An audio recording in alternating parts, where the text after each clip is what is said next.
بسم الله الرحمن الرحيم كسو دوادا مركله iyo barnaamijkii qubaraha qodobada aan idinku haynana waxa kamida maamulka Trump oo caawan natiyaha u jeediyay digniin culus oo la xiriirta dagaalka Gaza haddaba maxay tahay digniintan warbixin xasaasi ah ayaan idinkaga haynaa arrintan oo caawa warbaahintu ay si weyn u hadalahayso una muuqanaysa in Trump dhabarka uu xijinayo xukuumadda Israa'iil hogaamiyaasha Britain Faransiiska iyo Kanada oo iyaguna goordhaweyta soo saaray digniin Israa'iil ugu hanjabayaan cunaqabatayn inay ku soo rigi doonaan haddii aysan joojin dagaalka iyo go'doominta Gaza natiyaha waxa uu muuqdaa in go'doon gudaha iyo dibadda uu galayo intaasi oo kaliya kuma koobna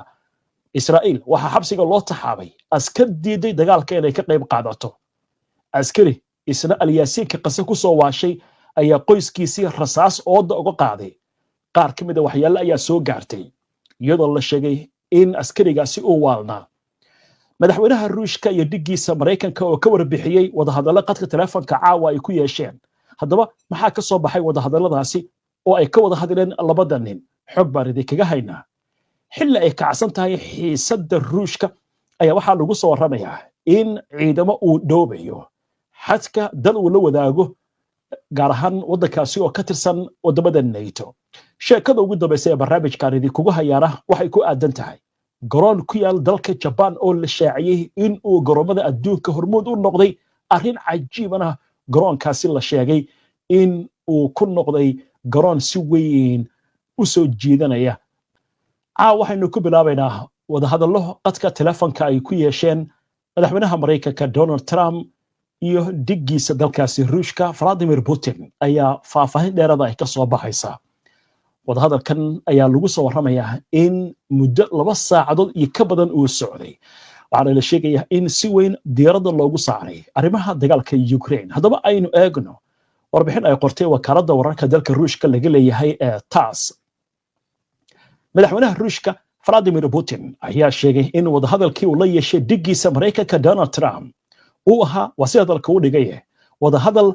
macna leh daacad ah aadna waxtar u leh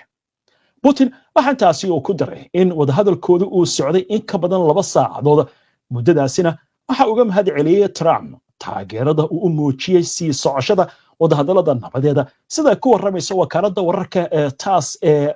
Ruushka laga leeyahay waxa sidoo kale uu cadeeyay in heshiis la gaaro Ukraine uu noqon karo mid suurtagal ah haddii la gaaro isfahmiye gaar ah oo horodhac u ah heshiis buuxa Putin waxa uu xusay in Ruushku diyaar u yahay inuu la shaqeeyo Ukraine si loo diyaariyo ajendayaasha ku saabsan wadahadallada nabadeed ee mustaqbalka waxaana uu adkeeyay in labada dal Ruushka iyo Ukraine ay tahay in ay helaan xal labada dhinac ay ku qanacsan yihiin Putin oo hadalkiisa ambaqaadaya waxa uu yiri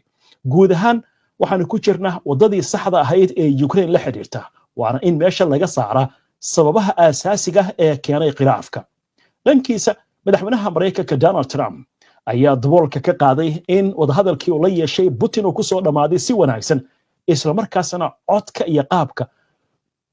wadahadalka uu ahaa sida hadalka uu yiri mid heer sare ah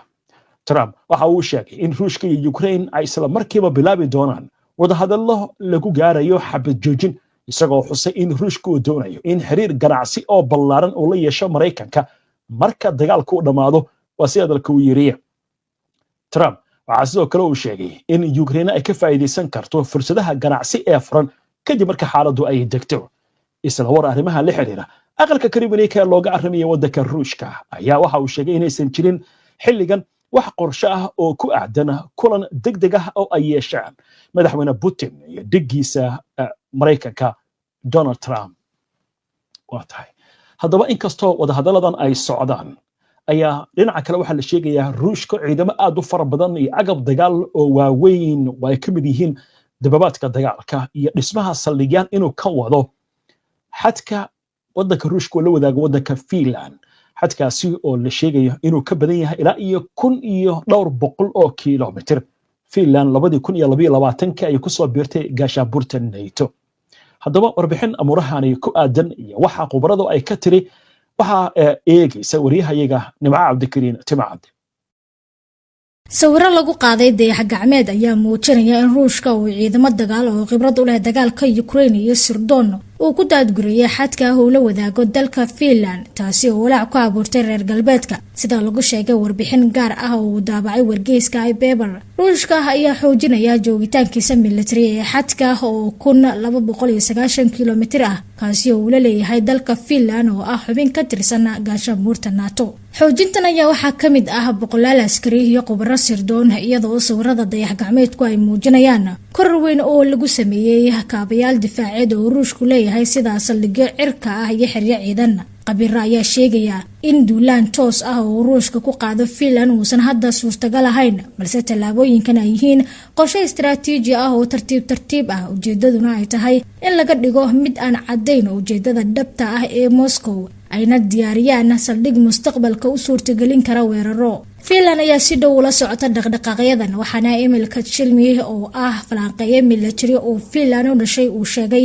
in Moscow ay dib u habeen ku sameynayso qaab dhismeedkeeda difaaca si ay u suurtagasho inay geyso halkaasi 10,000 oo askar ah. waa hubaal in inta leego askar ah ay saameyn ku yeelanayso jawiga amni. suurtagalnimada dagaal toos ah waa mid hooseysa inkastoo xiisadu tahay mid sareysa ayuu yiri isagoo intaasi ku daray Ruushku ma qaba cabsi amni oo sharci ah oo dhanka waqooyi ah sababtoo ah NATO waxay ku jirtaa mowqif difaac ah kaliya taasi oo Ruushku uu og yahay inkastoo uu si kale ugu sheego barnaamijyadiisa dacaayada ah. diblomaasi reer galbeed ah ayaa hoosta ka xariiqay muhiimadda tillaabooyinka military isagoo oo yiri si kastaba waxaanu aragnaa qaab dhismeedka mowqifka Ruushka ee ku wajahan NATO meel ka baxsan Ukraine haddii shaqaale farsamo oo aqoon leh lagu guro si weyn aaga Eurologistic Defense loo yaqaano taasi waxay cadeynaysaa in Kremlinka uu mudnaan siiyay aagaasi iyo qorshihiisa mustaqbalka. geesta kalena General Vesa Ferdinand oo ah taliye ku-xigeenka ciidamada Finland ayaa isna yiri waxaan hadda aragnaa in Ruushka uu degdeg u dhisayo kaabayaal cusub oo ciidamo dheeraad ah ku daabulayo aagaasi. macadka caalamiga ah ee daraasaadka istiraatiijiyadda ayaa isna ka digay fursad jilicsan oo ay tahay in Yurub ay si taxadar leh u qiimeyso iyaga oo sheegaya in Ruushka laga yaabo inuu diyaar u noqdo inuu caqabado military oo waaweyn ku keeno xulafada NATO gaar ahaan wadamada Baltiga marka la gaaro sanadka 2027. warbixintan ayaa lagu yiri marka la gaaro xilligaasi ciidamada dhulka ee Ruushka ayaa laga yaabaa inay dib u buuxiyaan qalabkoodii dagaal ee firfircoona heerkii uu marayay bishii Febraayo 2022 iyagoo isku daraya casriyeen hore u socotay iyo soo saarista nidaamyo cusub. falanqaynta Kachilmi ee sawirada dayax gacmeedka ayaa muujisay 7 goobood oo ku dhow xadka Finland oo laga arkay koror ku yimid kaabayaasha military oo ay ka mid yihiin saldhigyo cirka ah iyo baqaaro. dhaqdhaqaaqa military ee Ruushka ee u dhow Finland waa in loo arkaa in uu ka dhashay isbedel guud oo ka dhacay xaaladda juqraafiyeed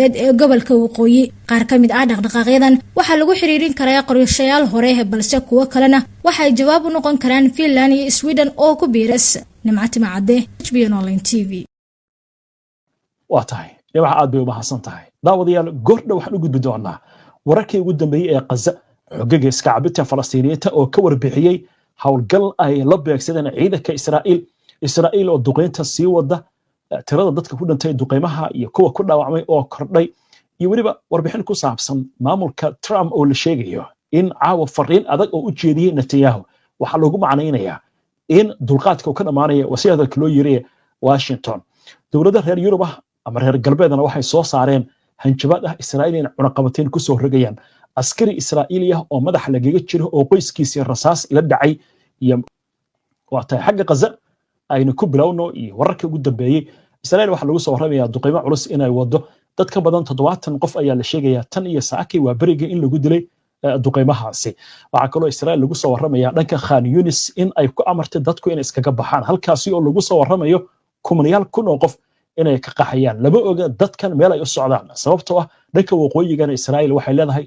dadku waa inay ka qaxaan. dhinaca kale war goordhoweetu sii daayay telefishinka Al Jazeera ayaa waxa lagu sheegay in guutooyinka Al Quds ama Saraya Al Quds ay sheegeen in ciidankooda ama dagaalyahanadoodu ciidamada Israa'iil ay ku beegsadeen deegaanka la yiraahdo Abu Hadaf ka tirsan Qarara oo dhacda waqooyiga bari ee Khan Yunis shalay waa breeki. waxaana ay sheegeen in halkaas ay ku qarxiyeen kadib markii ciidanka Israa'iil ay u dhigeen qaraxyo miinooyina oo ay sheegeen in fuustooyin u adeegsadeen waxaana ay sheegeen in halkaasi ay ku beegsadeen koloye gaadiid ah oo ciidanka Israa'iil ay leeyihiin oo isku dayay inay soo galaan deegaankaasi waxay kaloo sheegeen inay arkayeen diyaarad helicopter oo halkaasi ka daabulaysa ciidankii dhaawacmay iyo kuwa dhintay markan waxaan eegaynaa dhanka Mareykanka war weyn ayaa caawa soo kordhay wargeyska Washington Post ayaa wuxuu goordhow ta daabacay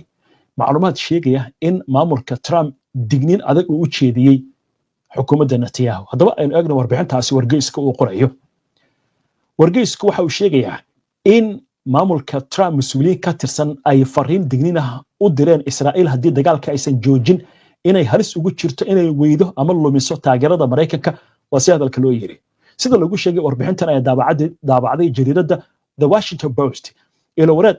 la socda wada xaajoodka dhanka diblomaasiyadda ee xasaasiga ayaa waxay sheegeen in maamulka Trump uu sheegay Israa'iil haddii dagaalkan aysan joojin ay halis ugu jirto inay lumiso taageerada Mareykanka ilo wareedkan la hadlay wargeyska Washington Post waxay codsadeen in magacooda aan la xusin sababo ah inaysan fasax u haysan in wararkan oo kale ay sheegaan waxaana lagu soo warramayaa in ilaa hadda aysan jirin in maamulka Trump si fagaar ah uu digniin ugu jeediyay maamulka Netanyahu laakiin waxa la leeyahay arrintan waa isa soo taraysaa xukuumadda Trump ayaa waxaa lagu soo warramayaa in ay wado cadaadis waxaana la leeyahay arrimahan waxaa laga dhadhasan karaa in Trump uusan booqan Israa'iil toddobaadkii hore markii uu booqanayay bariga dhexe sidoo kale waxaa la baajiyay mas'uuliyiin sarsare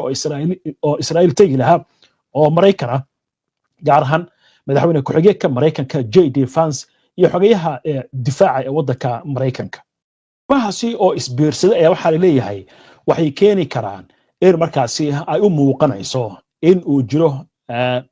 khilaaf iyo kala aragti duwanaansho la xiriirta arrimaha dagaalka ka socda Mareykanka Gaza isla war arrimahan la xiriira hogaamiyaasha saddex wadan oo reer galbeed ah ayaa caawa iyaguna waxay digniin u direen Israa'iil arrimaha la xiriira ficilada ay ka wado jiida Gaza war-saxaafadeed ay wadajir u soo saareen dowladaha Britain Faransiiska iyo Canada ayaa waxay uga digeen Israa'iil in dalalkoodu ay qaadi doonaan tillaabooyin haddii Israa'iil aysan joojin weerarka cusub ee military ee ay ka wado Gaza isla markaasna aysan qaadin xayiraadda gargaarka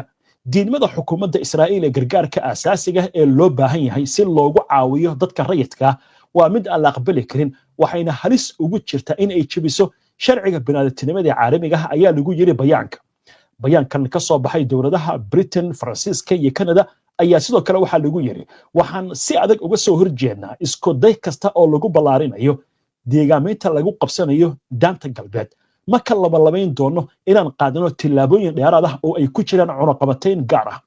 bayaanka halkaasi kuma joogsan waxaa sidoo kale la cambaareeyay hadallada nacayb kale ee ka soo yeeraya qaar ka mid ah xubnaha xukuumadda Israa'iil iyo hanjabaadaha la xiriira barakicin qasab ah oo lagu sameeyo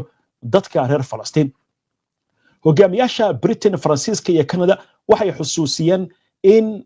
barakicinta qasabka ah ay tahay jabin ka soo horjeeda sharciga caalamiga ah ee bini'aadantinimada waxaana Israa'iil ay u sheegeen inaysan indhaha ka qabsan doonin haddii ficiladaasi la sii wado iyadoo xukuumadda Netanyahu looga digay ficiladaasi fadeexadda leh sida hadalka loo dhigay hogaamiyaasha saddexdan wadan ayaa sidoo kale waxay muujiyeen taageero inay u hayaan dadaalada Mareykanka Qatar iyo Masar ee lagu doonayo in lagu soo afjaro dagaalkan xabajujina loo dhaqan geliyo isla qodobkaasi la xiriira arrimahaasi waxay ugu baaqeen hogaamiyaashan saddexdan wadan ee reer galbeedka Hamas inay si degdeg ah ku sii deyso dhammaan dadka wali lagu haysto gudaha Mareykanka Gaza war kale oo isna arrimaha la xiriira wargeyska Israa'iil Hayom ee ka soo baxa Israa'iil ayaa waxa uu ka soo xigtay ila ka tirsan midowga Yurub oo sheegaya in wasiirada arrimaha dibadda ee midowga Yurub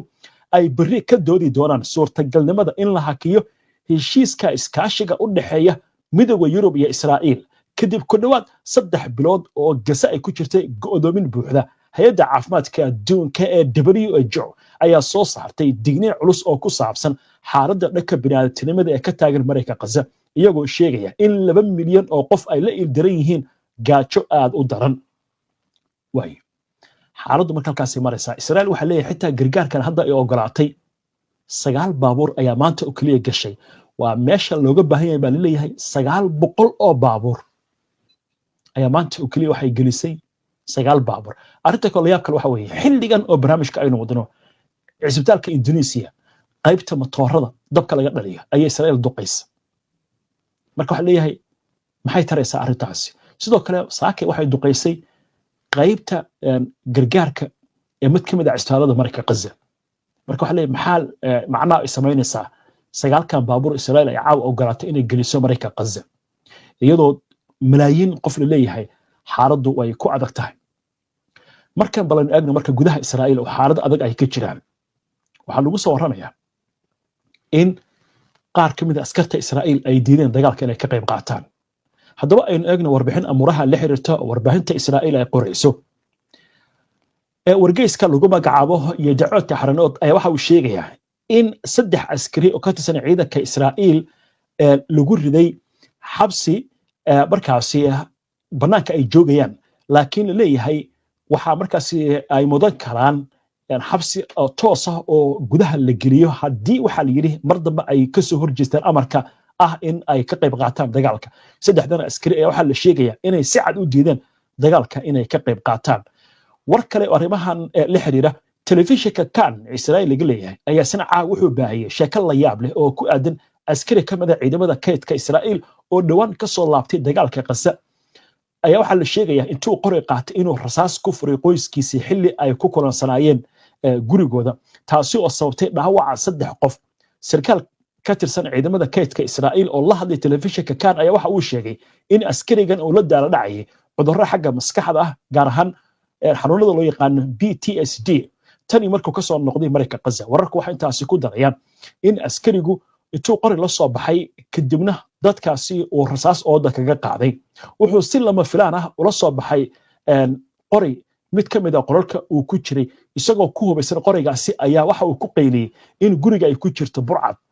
ama dad hubaysan kadibna waxa la sheegay in uu rasaastaasi furay waxa halkaasi dhaawac uu ka soo gaaray dumaashidiisa la dhalatay xaaskiisa walaalkiis iyo wiil uu dhalay iyo waliba qof saaxiib la ah qoyska muddo ka badan 20 sano saddexda qof ee dhaawacantay ayaa isbitaal la dhigay oo haatan waa la daaweynaya sarkaalkan la hadlay telefishinka ayaa waxa uu yiri waxay ahayd dhacdo xanuun leh oo naxdinna leh waxaan intaasi u raaciyay waxaynu arkaynaa buu yiri dhibaato nafseed oo aad u fara badan oo xagga maskaxda oo haysata ciidamo aad u fara badan militariga Israa'iil war rasmi kama soo saarin dhacdadan balse arrintan waxay ku soo beegmaysaa iyadoo lagu soo waramayo askar fara badan in la daala dhacayso cudurro xagga maskaxda ah gaar ahaan kuwa ka soo laabanaya dagaalka ka socda Mareykanka Gaza faranqiyaashu waxay leeyihiin askartan waxyaalaha ku riday cudurrada xagga maskaxda waxa kamid ah qaraxyada ay la kulmayaan saaxiibadooda dhimanaya oo ay arkeen kuwa dhaawacmay iyo sidoo kale weerarada joogta gaar ahaan qaraxyada iyo qoryaha alyaasiin garabka laga tuuro oo xogag iska cabita Falastiiniinta ay ku beegsanayaan ciidanka Israa'iil booliiska waxay wadaan baaritaan la xiriira dhacdadan sida la sheegay waxaana arrintan ay dhalisay doodo ku saabsan badqabka xagga maskaxda ee askarta dagaalka loo dirayo iyadoo sidoo kalena askari ka tirsan ciidanka Israa'iil uu sheegay in xitaa aan la baarin isagoo ka cabanaya cudurro xagga maskaxda sarkaal ka tirsan ciidamada kaydka waxa uu sheegay in maalmihii ugu dambeeyay aan lagu sameeyay wax baaritaan xagga maskaxda askarta sababtuna ay tahay askarta oo yar awgeed war isna goor dhawrta soo dhacay telefishinka kanaal 12 Israa'iil laga leeyahay ayaa waxa uu ka hadlay sababta keentay Israa'iil in maanta ay ogolaatay gargaarka Mareykanka Gaza inuu galo telefishinka wuxuu leeyahay Hamas ayaa heshiis waxay kula gashay Mareykanka markii la sii deynayay askarigii American Israa'iiliga ahaa ee lagu magacaabi jiray Aidan al-Iskandar in Israa'iil ay fasaxdo Mareykanka Gaza gargaarka u fasaxdo waxa la leeyahay Witkoff waa ergeyga Mareykanka bariga dhexe iyo Adam Powler oo isna ah ergeyga wadahadalada u qaabilsan Mareykanka gaar ahaan dadka la haysto ayaa waxa la sheegayaa waxay ka ballan qaadeen Hamas haddii ay soo daayaan maxbuuskaasi in Israa'iil culays ku saari doonaan in ay ogolaato gargaarka telefishinka marka waxa uu leeyahay Netanyahu markii lagu wargeliyay warkaasi ah in Mareykanku uu doonayo inuu fasaxo gargaarka waxa la yiri kama laaban karo arrintaasi oo wuxuu aqbalay isla markiiba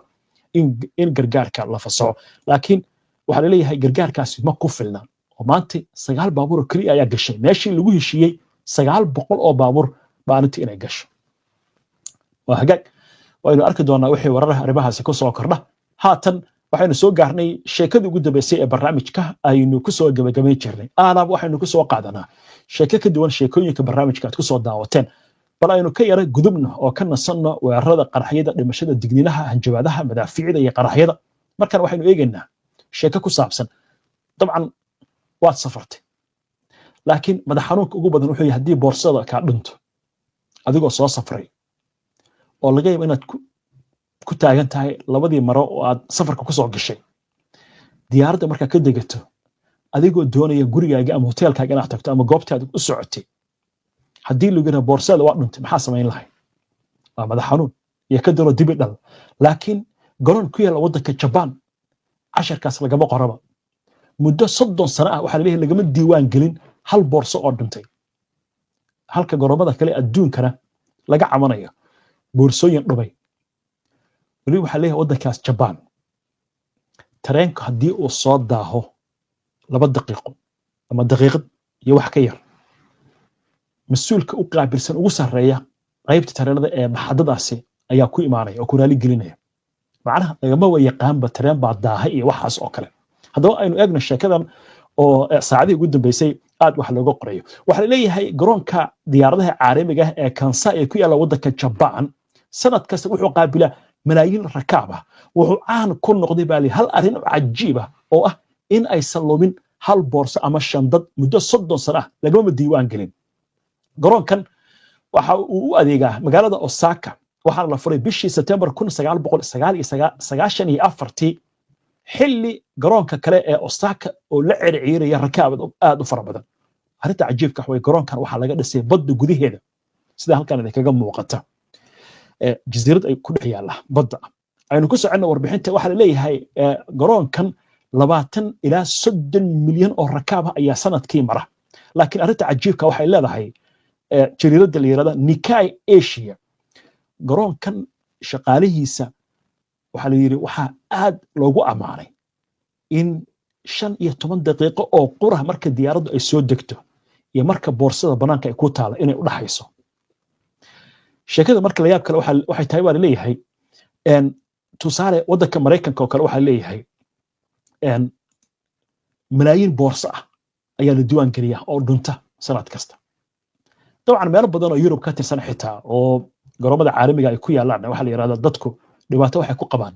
shandadahoodii ama boorsooyinkoodii ku dhama laakiin garoonkan waxa la yiri wuxuu noqday garoon